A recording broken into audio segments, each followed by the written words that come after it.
So this will be the video for test 3. Test 3 will have total 14 questions and the topics will be from module 4 and module 5. Module 4 will have around 8 questions and module 5 will have around 6 questions. And from module 4, these are the rough question breakdown. In this video, we will cover first 3 topics, 4.1, 4.2, and 4.3. Next video, we will cover these two, and there will be third video where we cover the whole 5. So let's see. Module 4, first is 4. So basics of machine learning. So let me open. Yep. So machine learning, just basics. So what is machine learning? Machine learning is a method of data analysis. In machine learning, computer learns from experience. It is a combination of maths plus computer science, and it is not based on precise set of instructions. These are like a few statements that you need to remember. They are written here as well. Like machine learning is related to data analysis. Like it is a type of data analysis. And then systems can learn from experience. And then one big statement is here. Machine learning is a combination of maths. Yeah, here. So machine learning brings together maths and computer science. These three first statements, and then it is not based on precise set of instructions. So this is just comparing it with conventional algorithms, which are based on exact and complete instructions. But machine learning is not based on precise set of instructions. It only has general guidelines of a model and hyperparameters of the model. After that, machine learning is on its own.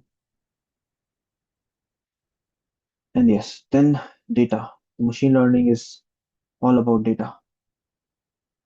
And for that, there are a few definitions. So first, there are these few definitions. So data object, data set, feature value, feature set. So data set, I will begin with. So data set is a collection of data objects, or you can say, let's just say this is a data set, a full data set.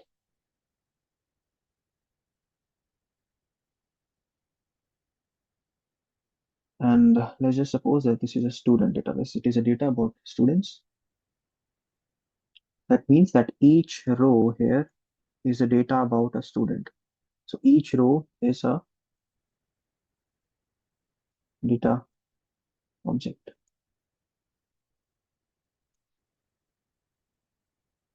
So each row is a data object. So each row basically defines the student. And then there are features. The features are measurable characteristics and properties. So in this case, what will be the feature? This is a feature. This is a feature. It said this is also a feature, but it's not really a feature, it's just a property. So it's not really measurable, so it cannot be an input to the machine learning algorithm. You could say this is just an extra data about the data object, like student name. But these two are the features. Since they have to be features are measurable, that's very important to remember that features are measurable. This is a feature and this is a feature. And then there are particular feature values. So we could say that what is the grade value of student A? So this means that feature value, which is grade value of student A, is 5. So specific value of a feature. And then we have feature set. So all a set which contains all the features. So in this case, age and grade, you could say. So these are common terms used in just about the data sets. Then there are terms regarding the machine learning. So for this, I will use a very simple example. So let's just suppose that we have this data set with hours and grades. So here we can see that both of them are features since both of them are measurable. And this is our full data set. These two are features. These are individual data objects. And these are particular feature values. So for example, for this data object, grade value, particular feature value is 2. Now let's see a basic example regarding machine learning. So let's just suppose that we have to find, we have to learn to predict grades. Like we have this data set and we just need to learn how to predict grades. So the very first thing we do in machine learning is we choose a machine learning model. So we choose a model. But what is a model? A model, in simple words, you could say a maths formula. So a model is a mathematical representation of relationship between so. Yeah. So in this case, we have to choose a model. So let's just say I will choose a very basic maths formula, which is like multiplication. That means that to find grades, I need to write a model. For example, since grade is what we are trying to find, grades will be basically something multiplied by the input values, which are hours. Since we are predicting grades using hours, so that's why. Now, let's just suppose that this number here is C. So this is a mathematical model. You can say that. So this is a since this is a mathematical representation of relationship between input and output. So grades is C times hours. So I just used the basic, created a basic mathematical model. I could have used some, I don't know, power as well, like hours, power, something C. Yeah, its choice of model is totally random. It can depend on anything. You can choose any model and you test that model. Then you see how accurate it is, and then you can change the models. Then we will see here as well. So this is a model. Now, next thing that happens is training of the model. So for training, what we do, we always split the data set into two parts. Let's just suppose that this is a training. We need to train using this, and this is a test.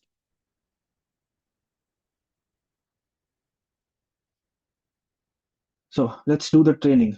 So we won't create a machine learning model, but we'll try to train our brain using this. So for example, to find grades, we have to multiply hours with some number. So let's just see. So what do we multiply this with to get grades? Which is this, so this is 2. And now second one, what do we multiply this with to get 2? It's again 2. Now what do we multiply this with to get 2? It's again 2. So average of all these values is 2. So what we found here is called a parameter. So we basically trained ourselves. We trained ourselves and we found a parameter value. So this is the variable that we found or learned during the training. So after we found this value, now we can test our model. So our model is now grades equals to 2 times hours. Now let's try to test this model. So testing data set is this, just this data value. So of course, 8 equals to 2 times 4. So our model is fully correct. So this is how the full machine learning works. Of course, it is much more complex. It's not just multiplication. There are so many different types of very complex formulas and very complex data sets with multiple feature values, multiple inputs, multiple outputs. But this is just a basic example how machine learning works. So we decide for a model, we train using this input values, so training data. We find parameters, then we use these parameters inside of testing. And we use testing data set on our trained model. So we know what is a model. Model is a mathematical representation of relationships. So basic formula. Parameter, we know what we learn. test set we know what we test on, training set we know what we train on, so we trained on these three values. Then this also, the training, the process of determining the best values of parameters. Testing again, checking the performance of the model. So our model was 100% correct because this was just basic multiplication. So overall, this is how our training look like. So we input, so inside our model, so let's just say this is our full model, and we inputted both inputs and outputs. So we trained using both inputs and outputs. Then we found a C value, or you could say in this case it's X value. Since I wrote here X, so it should be an X value. After we found the X value, now we have model like this. So our new model looks like this, 2 times grades. So we found our parameter, we learned our parameter. Now we can uh, put inside this model test data set. So we get testing. So that's how training and testing works. Now, hyperparameters are basically external configuration variable set by developer. So this can be basically, you could say, one easy example could be iterations, like how many times I should repeat this training, or learning rate is, well, that is in artificial neural networks, but yeah, it's like external. It doesn't really affect the model internally. Like you could say that iteration should be, I don't know, 10 times you go and check again and again and again, something like that. So they are external variables set by the developers before the training. So hyperparameters is just external configuration, just extra input values. Yeah, this is how basic machine learning works, and these are all the terminology. Let's move on. So machine learning is of three types. Okay, let's see. Yeah, machine learning is of three types: supervised, unsupervised, and reinforcement.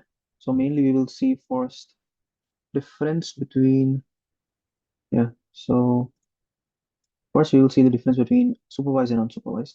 So supervised is learning with the teacher, but what we did here before was we gave both input and output values to the model.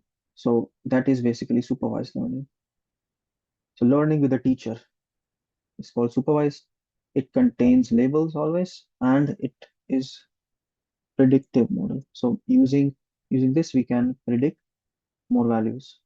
For example, if I wanted to predict in my previous example, like if I wanted to predict, for example, if someone studies 5 hours, what would be the grade? So basically, that will be 10. So our machine learning model can now predict this predictive. This was predictive since this was supervised machine learning model. So we gave it both outputs and inputs.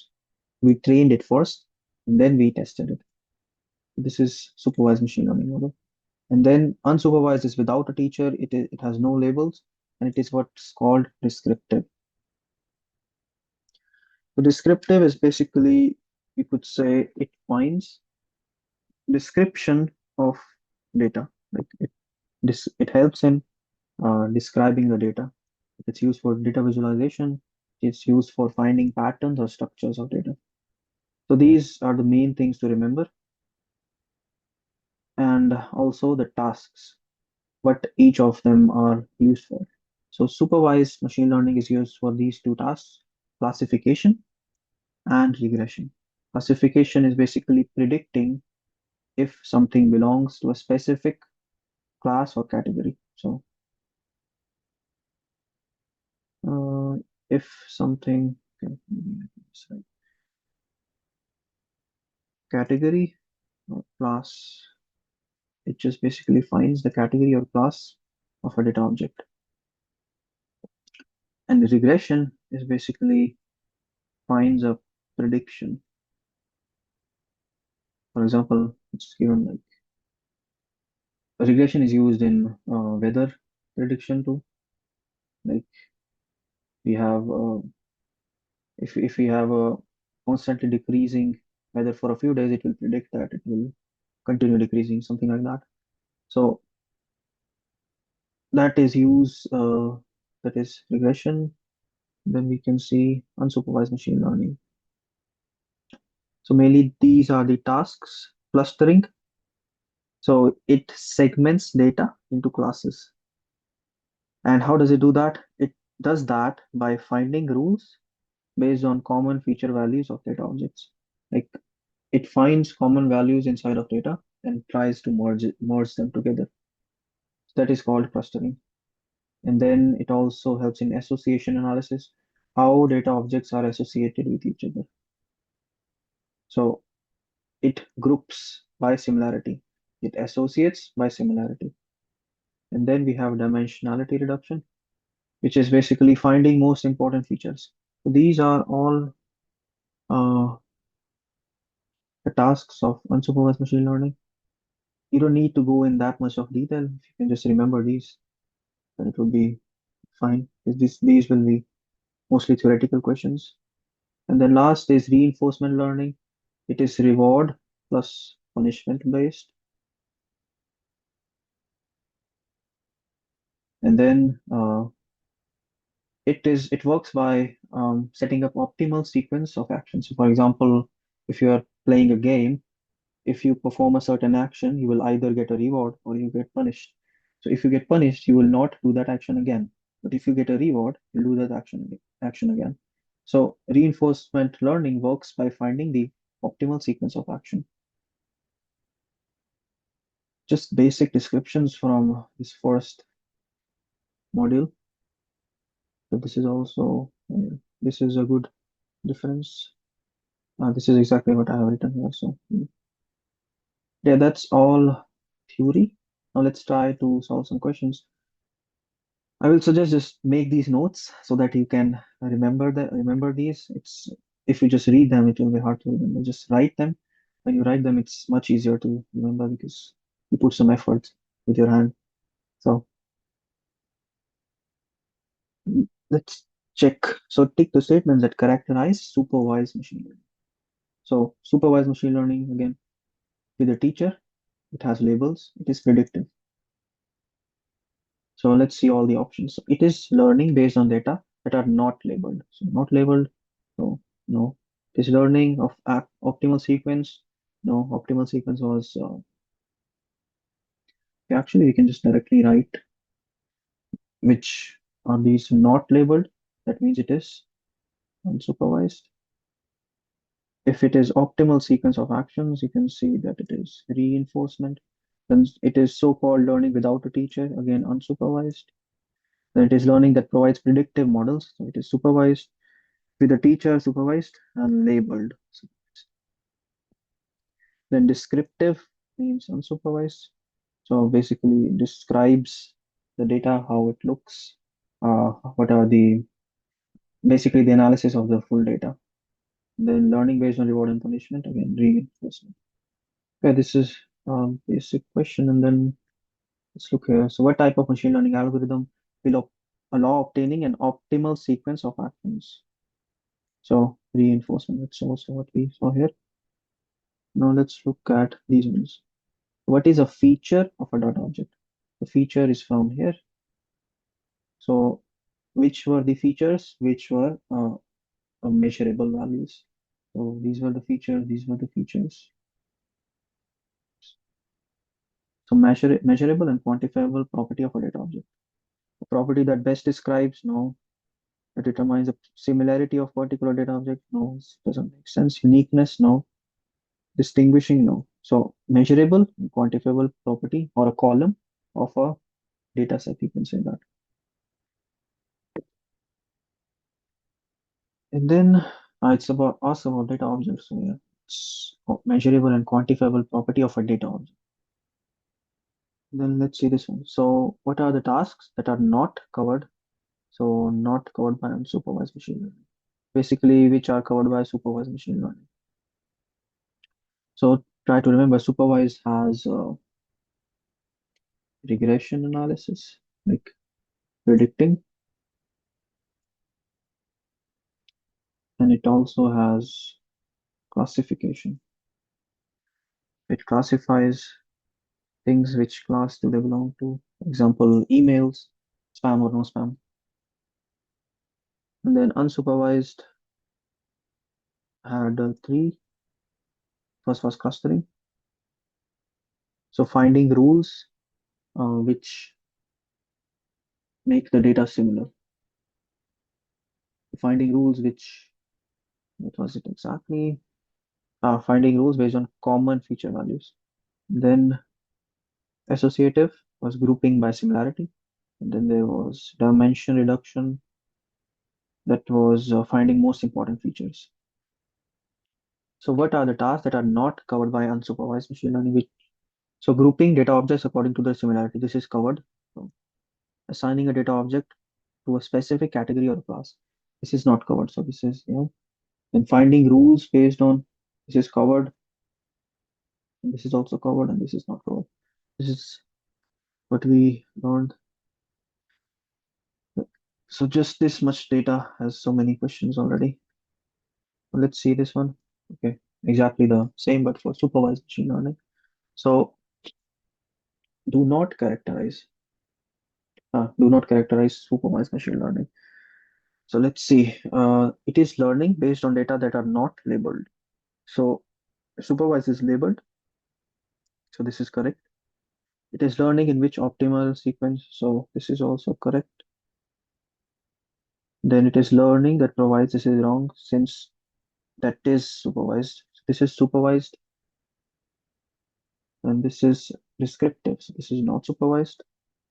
Without a teacher is not supervised. Reward and punishment is not supervised. And this is a supervised. This is a supervised data, labeled data.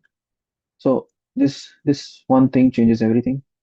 If there was do here, then these three will be the answers. If there was, and since there is do not here, 1, 2, 3, 4, 5 will be the answers. Yeah, only this one is missing here. Now let's see this. So best explain the nature of machine learning. Each statement begins with the words machine learning is. So machine learning is data analysis. I don't think we need to go further. Machine learning is data analysis. So wherever you see data, it is most likely that it will be correct. But still, we can read that, which is performed in order to create a mathematical model, yes, corresponding to numerically expressed data or description of the structure. So numerically expressed data was features. And then we have a precise set of instructions. No, that is not machine learning. That is um, the non-machine learning algorithms that there were, like normal algorithms. Then analysis of data presented in any form, numerical, descriptive, logical, etc., to get an exactly idea of what exactly these data represent. Analysis of data presented in any form. Not really, it's like not any form. This is like very, very wide statement. So that's why I think this is wrong.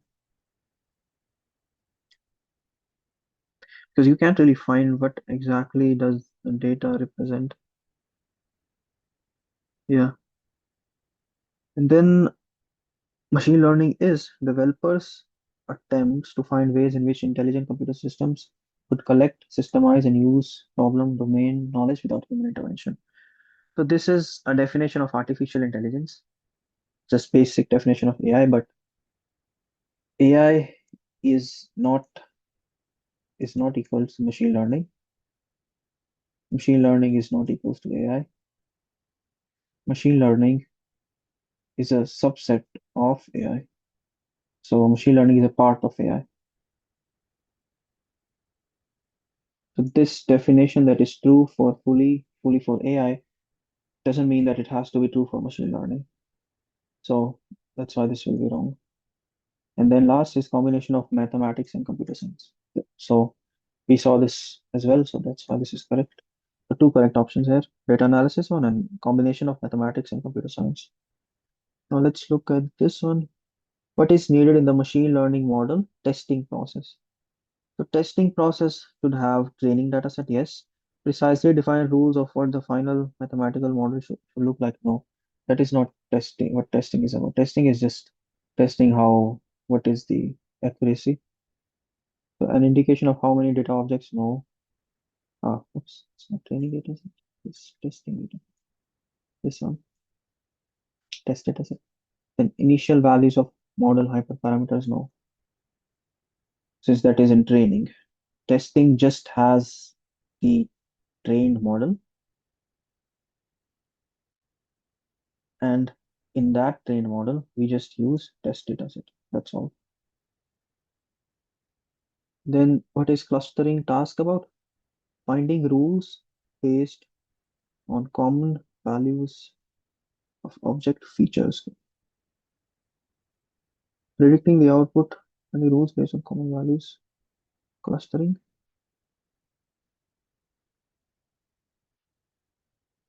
Grouping data objects according to their similarity. Grouping the association. I think I wrote it. Was it clustering is grouping the similarity. Association analysis is this one. Finding rules based on common feature values of the data objects. Yep. And then, okay, yeah, that does make sense. That clustering is grouping. Just change this. This clustering is grouping by similarity. Association is finding rules based on common feature values of data objects. So how the common feature values are associated with each other.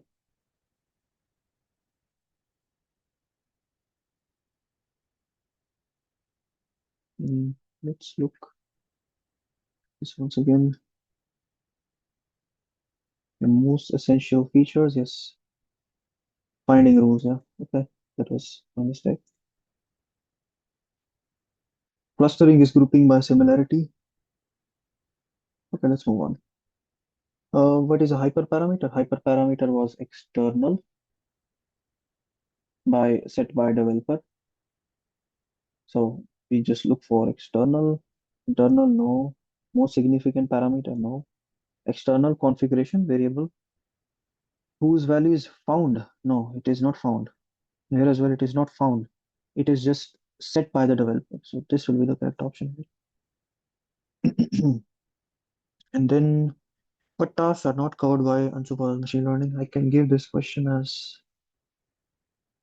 homework. This one and this one we already did. So in this will be the correct one, and this will be the correct one. This is not correct. This is a overall definition of AI. So this will be the homework. So that's all about module 4.1. Let's move on to 4.2.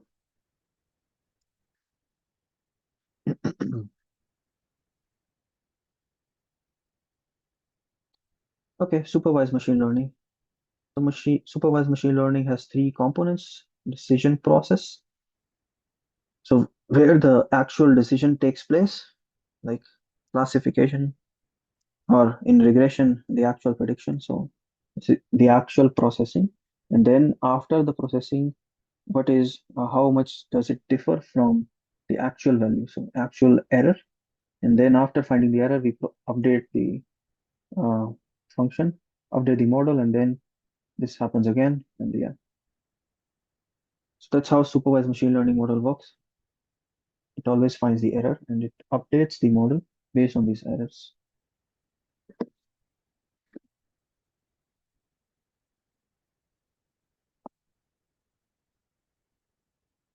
Now let's see linear regression.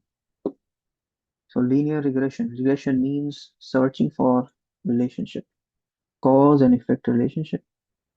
And linear means that it is linear of pattern. So linear equation like this, it follows. And it is a straight line on a graph in a 2D space. So that's how this linear regression usually looks. Straight line, straight line. So it helps in prediction of some value. So it is a regression type of the machine learning, supervised machine learning. There was classification, and then there is regression. So in this is about regression. So it is linear regression, and this is how equation usually looks like. Let's see further. So y equals to mx plus b, x is the input variable, y is the output variable, m is the slope, and b is called bias term. So bias term is a number that corresponds to the intercept, a point where the line crosses the y-axis, or in other words, this. Okay, this is not really that important. And then in machine learning, this is how the equation looks like. Y equals to wx plus w0. This is basic linear, simple linear regression. So only one input, only one feature is the input feature, and output is this one. So since there is only one feature, this is a simple linear regression. Now let's see more.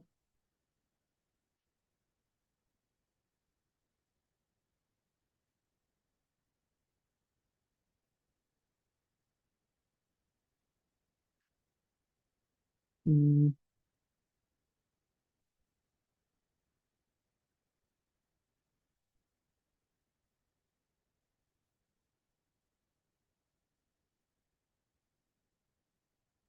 the linear regression task is to find possible values for weights that would provide the best fit. That's not really important. What else is there?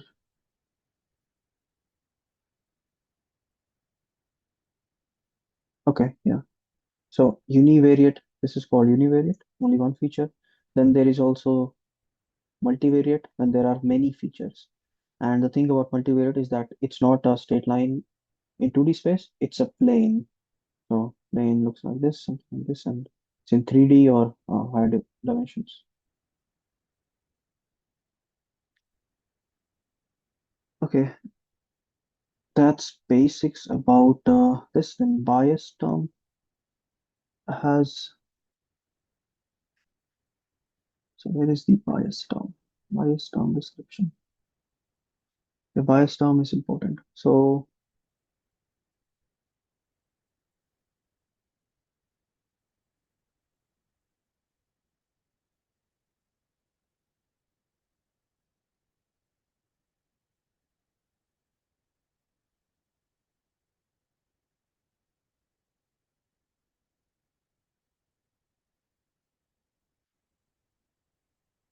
okay, we will see more about bias term if there will be a question about it.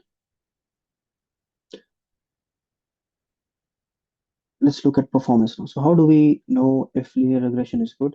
So we find error value.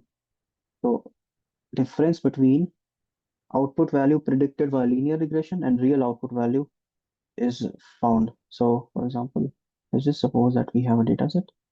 Input values are this 1, 2, 3, 5, 3. So these are the input values. Output values are something like 10, 20, 33, 45, 29. So these are the output values. So how does univariate or simple linear regression works is using these weights. So y equals to w1x plus w0. So what we do is, let's try to see this. Let's just suppose that we are given weight values w0 equals to -1, w1 equals to 2. So these are the x values, you could say, and this is the y value that is given. Now we need to find y dash values which are predicted by our linear regression model. So linear regression model in our case will look like this. Y dash equals to w1, 2, then we put here x -1. So 2x minus 1. So 2 times 1 minus 1. So we get 1 here.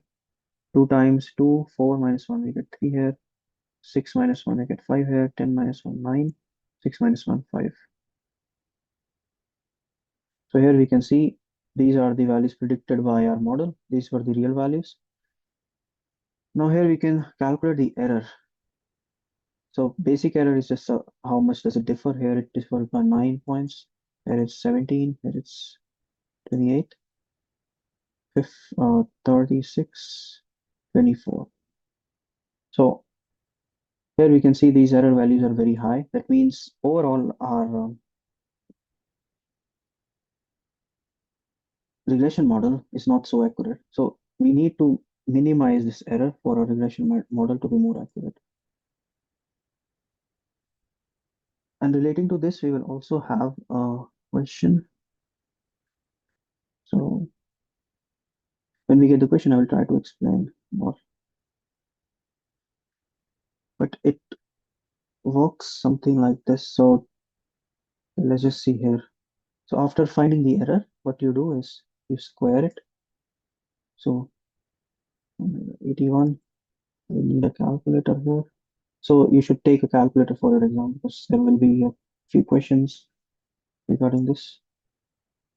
289, we need square is 784, 36 square is 1296. This one is 576. So after finding the squares, we add them and find the average. This will give us the main error of our linear regression model, the full linear regression model error. So average of this 81 plus 289 plus 784 plus 1296 plus 576 divided by 5. So it's 605.2. This is our error. Or you could say, is it called cost function? I think it is called cost function. Yeah, cost function to evaluate the total error of the model. So in exam as well, it will be, I think, written as total error. This is how we calculate. So step one was to find outputs from the model. Step one is to find output from the model. Step two is find difference. And step three is square the difference. Step four, find average. We will see a question regarding this. So it will be more. Let's just move on first, then we can see. So now about logistic regression. Logistic regression is this one. Even though it says regression, you need to remember that it is not related to regression task of um, supervised machine learning models. It is related to classification task. It is not regression. It is a classification task. It is a classification task, and how does it work? So in logistic regression, we use a function called sigmoid, and inside of sigmoid, we put our input values. What sigmoid does is that it reduces the input values. It squishes it down to 0 to 1 values. So basically, we use sigmoid function to squish down the input values from range 0 to 1. Now, what does this help us is that from this range, if, for example, a value is from, we get the y value as, it's a 0.3. That means that this belongs to this class, so 0 class. And if it's between 0.5 to 1, that means it belongs to class 1. So sigmoid function looks something like this, but there is an explanation here. So after receiving uh, linear function's value, it applies a sigmoid function to squash the value within the range 0 to 1 so that we can form the classification. And that's basically it from logistic regression. There won't be a practical task from it because sigmoid function is, it will take long to calculate using calculator. Then we have KNN.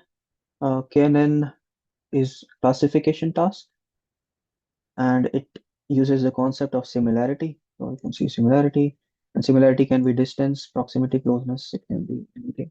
So for example, if this is a graph, it will try to find the similar nodes to it. And how does it find?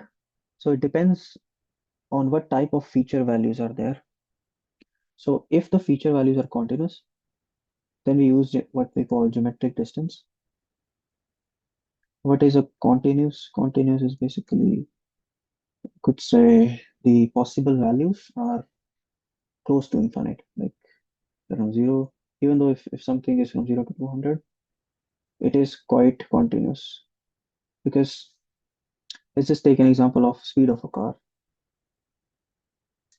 It is on a continuous scale. So because speed can be anything, it can be 0.3, 3, 5, 6, so on. We don't know the exact values.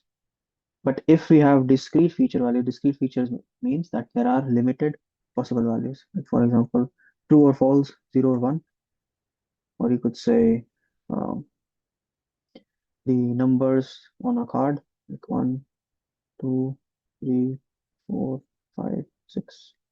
Like on the cards, there are just 6 numbers.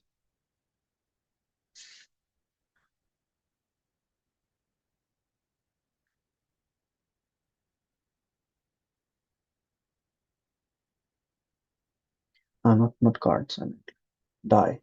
So a die, there are 6 possible values, and yeah, so this is a discrete feature value. In case of discrete feature values, we use what we call something it's called Hamming distance. Let's go back at continuous first. So continuous feature values uses geometric distance, and geometric distance is of two types: Euclidean distance and Manhattan's distance. There is not really a need to remember. Just remember that it uses geometric distance, like actual calculations. But in discrete, there are no calculations. It just uses number of features that are different from each other. That's it. So it just compares the features. There is no calculation.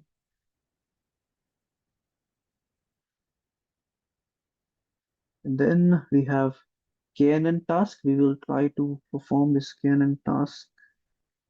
Yeah, let's try some questions now. So let's make it a full screen. So what is the purpose of applying sigmoid function? So to obtain a discrete value, a discrete output value from 0 to 1 that indicates the belonging of a data object to a specific category or class.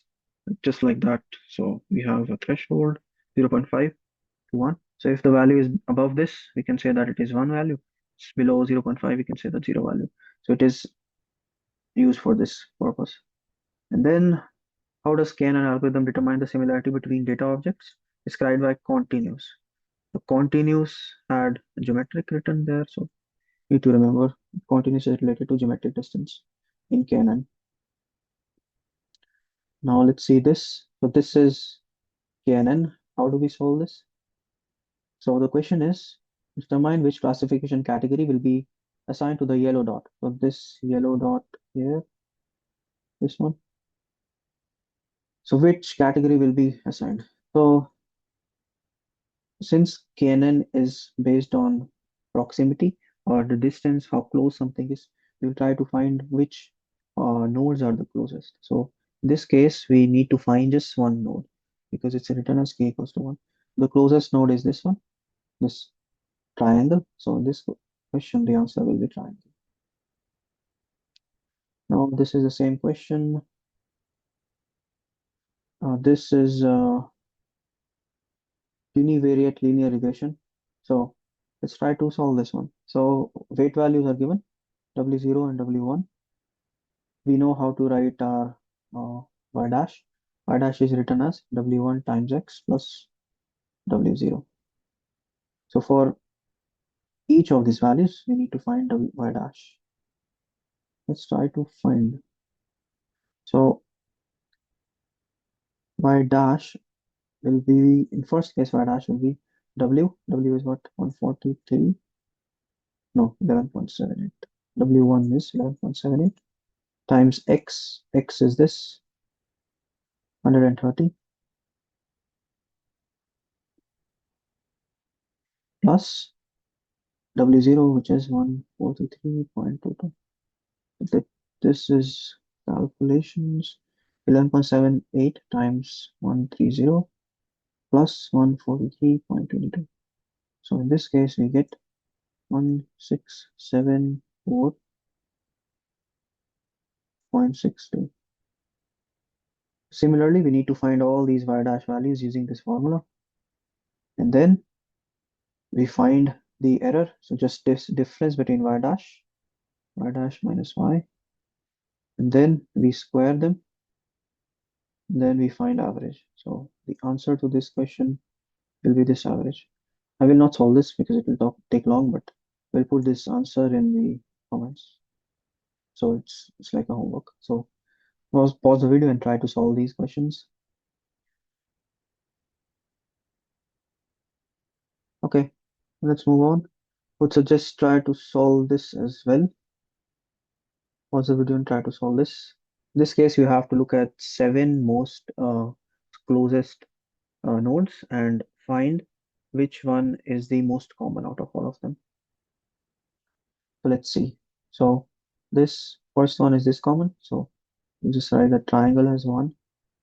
This is done, and then next closest is I think this one. So cloud gets one. Next closest is I think, let's see,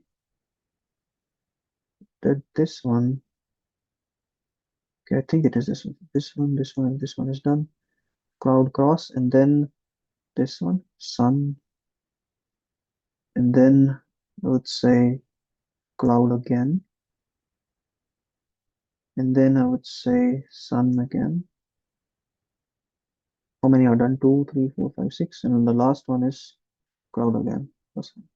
So we saw all these surrounding ones, the closest ones. We found out that cloud is the highest. So our yellow dot will be classified as a cloud. Then what is regression task about? Regression task is about predicting output value. So predictions. This is wrong. Assigning a data object to a specific class category is classification. Finding rule-based.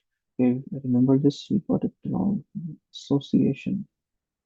And grouping data objects is clustering.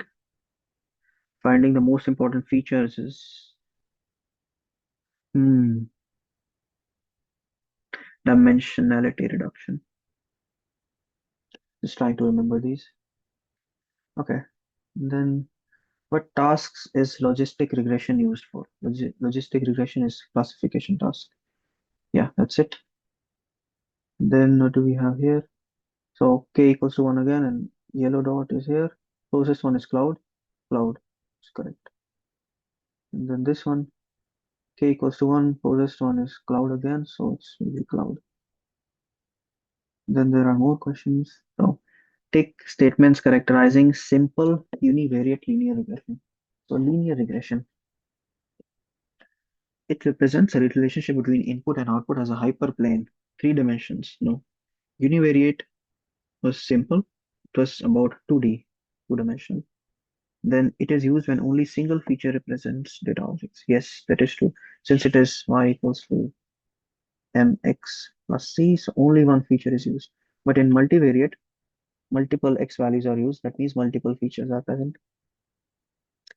And then there is this one here, 2 dimensional space. There is only one processing iteration of data objects. That's basically it here. So there were 2 correct options. So, and one was wrong. It should be, yeah, it is correct.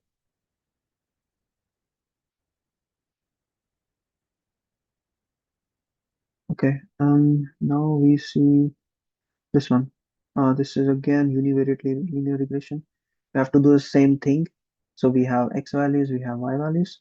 Find y dash using the formula y equals to w1 x plus w0. The w1 is given this, and this is w1, this is w0. X values are given. You have to find all the y values, then difference, all the difference, and square them. and find average of this. I will also put this as homework, so third question. Try to solve this. And then what is the meaning of bias coefficient? Bias coefficient used in equation of the linear function. So it is basically, it allows certain number of data objects to be no. It determines proportion of data available. No. It prevents a line or hyperplane of regression from crossing the origin of coordinates, thus minimizing the prediction error. Could be. It forces, same thing, could be maximizing the prediction error. No, this either it's this one or this one. We'll have to see here to find. I can't really find this answer, right? But I think it should be prevents. It cannot be forces.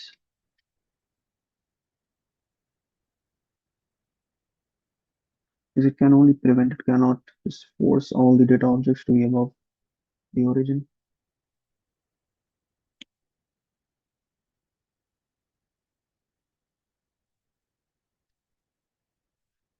Okay, this question is slightly doubtful, but yeah, I think this will be the most correct according to me. And let's see this one. Okay, I would suggest to try this one as well. This is question number 4 to try. So try this question number. And then pick the statements are multivariate. So multivariate, of course, multiple features. And then hyperplane, not two-dimensional. No, this is not relevant. So yeah, these two should be correct. And that's it from module number 4.2 about supervised machine learning. Now let's quickly move on to unsupervised machine learning. So unsupervised machine learning is about unsupervised has had those three tasks: clustering, association, and dimensional reduction, dimensionality reduction. But in this course, we are just focusing on clustering. So what is clustering? Clustering is basically dividing the data into clusters, creating subsets, and they are based on two factors: similarity of the data objects within a cluster and difference with other clusters, like how do they differ from data from other clusters. But do not need to remember that much. Now k-means is based on centroids. It tries to minimize distance in this and this. Okay, this is not really that important as well. The main important is this hierarchical clustering, and there are two types of hierarchical clustering: agglomerative and divisive. Agglomerative means that we start so we start like this. So all the objects are clusters. We find which are the most similar ones. So if I see these are most similar, I combine them. Now I have these many clusters. Now I see these two are similar. So I combine them. I have these many clusters. Now I see these two are most similar. So I have two clusters now. Now I see just two clusters left. Now one cluster left. So this means that we start from all clusters as as um, class. We start from all data objects as clusters, and then it joins with iterations, that is two, and then the end it stops when just one cluster is left, just like we did here. And it is bottom up, of course. We start from many clusters and then we go up to one cluster. But this is divisive. We start from one cluster. We keep dividing the cluster into more and more parts based on the most dissimilar data objects. And of course, it starts with one cluster, keeps on dividing, and it stops when all the data objects are clusters. It's like exactly opposite of this, and this is top down. So these are the main things to remember here. There won't really be more questions from this. Let's just see the questions directly. So characterize divisive. Divisive, in each iteration it merges. Merges is agglomerative. You can try to remember like agglomerative starts with A, which is add. Divisive is dividing, so breaking it down. then it attributes each data object initially to its own cluster. So divisive, no, we start with a big one. So this is not true. The clustering stops when each data object makes a cluster. Yes, this is true. The clustering stops when one cluster with all, no, it is agglomerative. It is bottom up. No, that is agglomerative, top down, that is correct. Starts with a cluster with all the data objects in it. That's correct. In each iteration, it recursively splits. Yes, that is correct. So these four are for divisive. These wrong ones are all for agglomerative. So what number of cluster does agglomerative start? So we are adding up.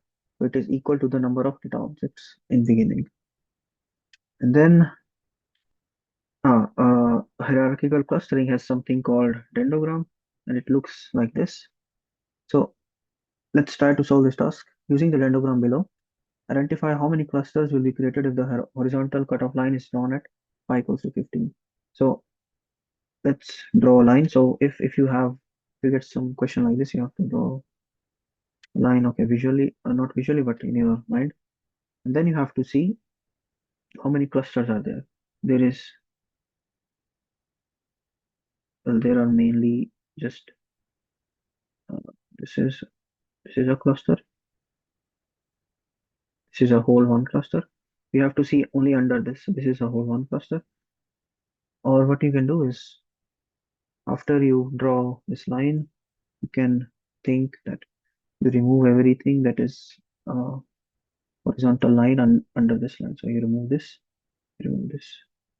Now how many clusters do we have? This is a one cluster.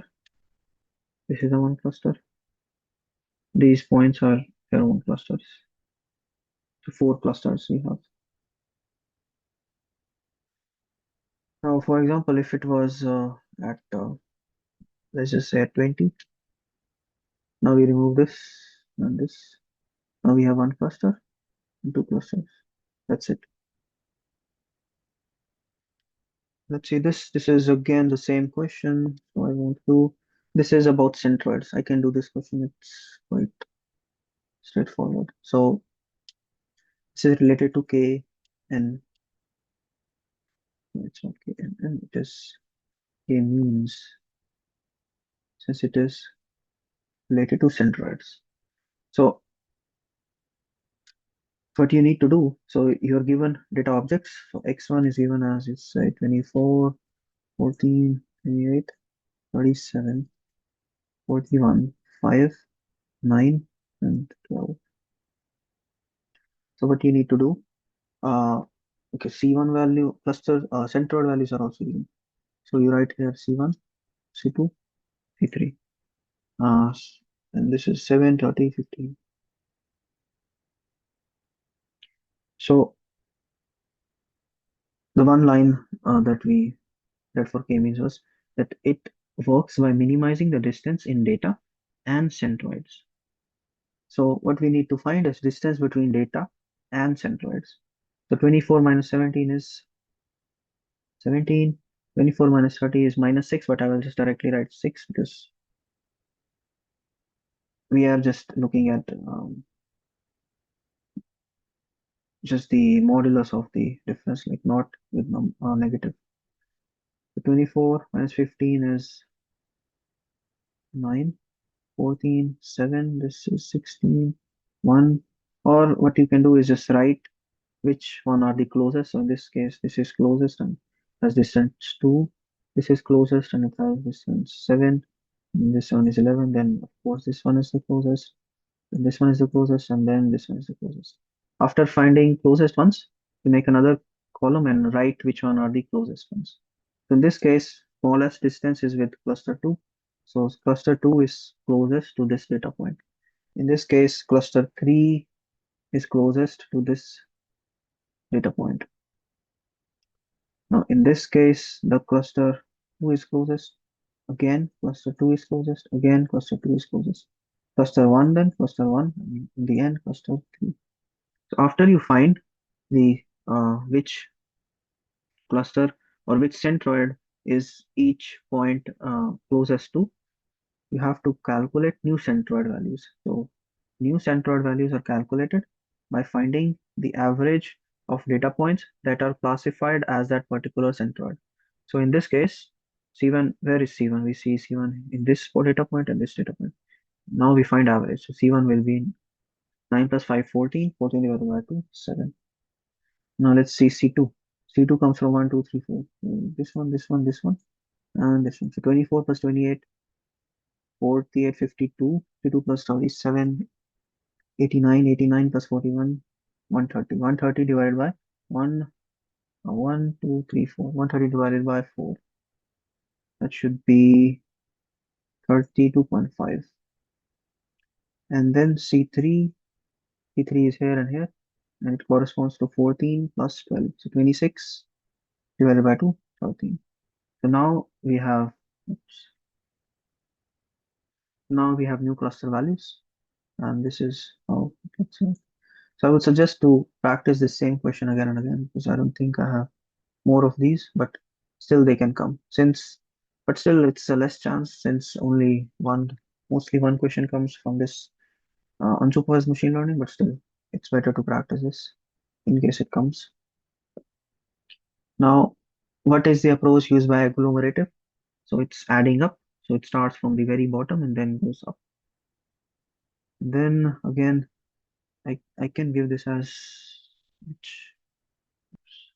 give this question as homework.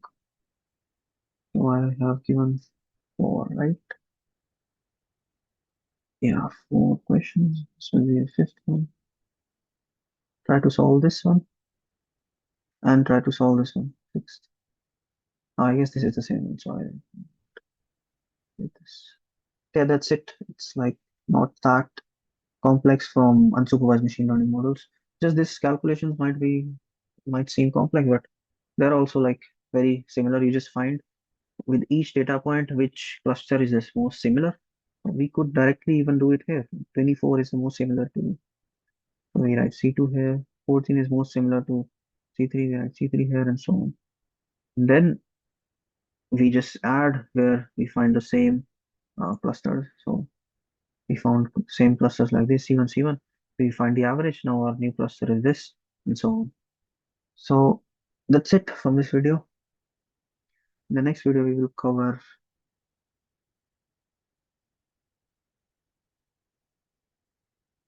metrics and neural networks, and then we will have